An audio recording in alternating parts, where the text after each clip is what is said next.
अस्सलाम वालेकुम। Veterinary anatomy की क्लास में आज हम पढ़ेंगे हड्डियों की सतह, खाकी सतह, यानी कि हड्डियों के ऊपर कौन कौन सी चीज़ें मौजूद होती हैं, कौन कौन से पार्ट्स होते हैं, कौन कौन से हिस्से होते हैं और हड्डियों के किस हिस्से को हम क्या नाम देते हैं।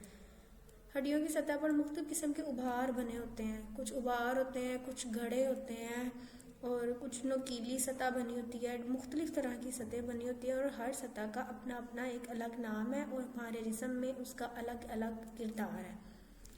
जैसे कि उसमें से एक सतह ट्यूबरोसिटी, यानी कि ट्यूबरोसिटी उसको कहते हैं कि हड्डी के ऊपर गोल बड़ा सा उभार होता है, हमवार, बड़ा सा गोल हमवार, यानी कि स्मूथ सरफेस का जो है वो गोल सा वो उभार बना होता है जो अगली टांगों की हड्डी में मौजूद होता है। जानवर की अगली टांगे, यानी हमारे अगर देखा जाए तो हमारे बाजू और उनकी देखा जाए तो उनकी अगली टांगे और उसकी जो पहली हड्डी होती है जो कंधे से नीचे वाली हड्डी होती है उस हड्डी के ऊपर ये उभार होता है और ये गैर हरकत पजीर होता है। अगली टांगों में अगली टांग ट्यूबरोसिटी लिखा भी हुआ है उसने आगे, और ये हरकत नहीं कर सकता, ये फिक्स होता है।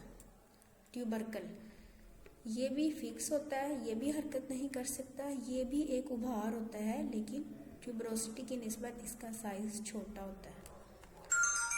ट्रू कैंटर क्या होता है? खुसूसी तौर पर फीमर यानी रान की हड्डी पर मौजूद होता है। जैसे ये अगली टांग की हड्डी पे उभार था ट्यूबरोसिटी, इसी तरह पिछली टांग की हड्डी यानी वो रान की हड्डी पे जो उभार बना होता है वो है ट्रू कैंटर। प्रोसेस जो है किसे कहते हैं, किस सतह को प्रोसेस कहते हैं? हड्डी के ऊपर नुकीली सतह जो उभरी हुई हो। ये जब आप हड्डियां देखोगे उसके ऊपर जो है वो ये सारी सतह आराम से आसानी से नजर आ जाती हैं। हड्डी की सतह के ऊपर उभरा हुआ नुकीला हिस्सा उसको कहते हैं प्रोसेस। और स्पाइन लंबा होता है, नुकीला होता है। प्रोसेस की तरह ये भी नुकीला होता है लेकिन साइज में ये लंबा होता है। क्रस्ट तेज किनारे वाली लकीर, जैसे कि इस स्लाइड के आखिर पे दाईं साइड के जो है वो आखिर पे एक हड्डी दिखाई हुई है जिस पे लिखा हुआ है पेल्विस बोन मार्किंग। इस हड्डी के ऊपर स्पाइन दिखाई गई है, ये मार्क की हुई है। ये तेज लकीर जो है, तेज किनारों वाली लकीर, इसको कहेंगे क्रस्ट। और लाइन हल्की सी लकीर को कहेंगे लाइन। और हेड जैसे सर, हर हड्डी के ऊपर एक उसका सर होता है, गोल होता है, हमवार होता है और जो ये सर होता है ये हरकत कर सकता है। एक हड्डी का सर दूसरी हड्डी के जिस पार्ट के साथ जुड़ा होता है और जो जोड़ बनाता है वो हरकत कर सकता है।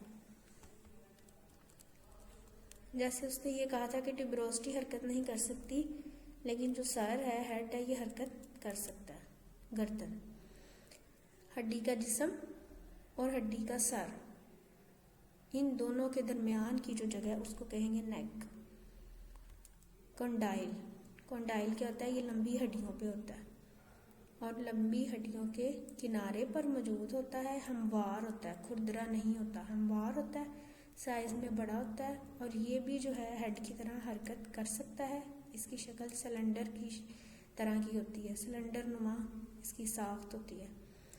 एपिकोंडाइल ये भी वही चीज़ है लेकिन ये क्या है? ये गैर हमवार है और कंडाइल से ऊपर मौजूद होता है। कंडाइल के ऊपर मौजूद होता है और गैर हमवार होता है। फैसिट जो है वो छोटी सी एक मुहज़्ज़ब यानी सीधी हरकत पजीर सतह, इसको हम कहते हैं फैसिट। जैसे ये स्लाइड के राइट साइड पे दरमियानी तस्वीर दिखाई हुई है, फैसिट कैप्सूल लेबल किया हुआ है, छोटी सी जो है वो सीधी लाइन सी शो की हुई है, इसको हम कहेंगे फैसिट।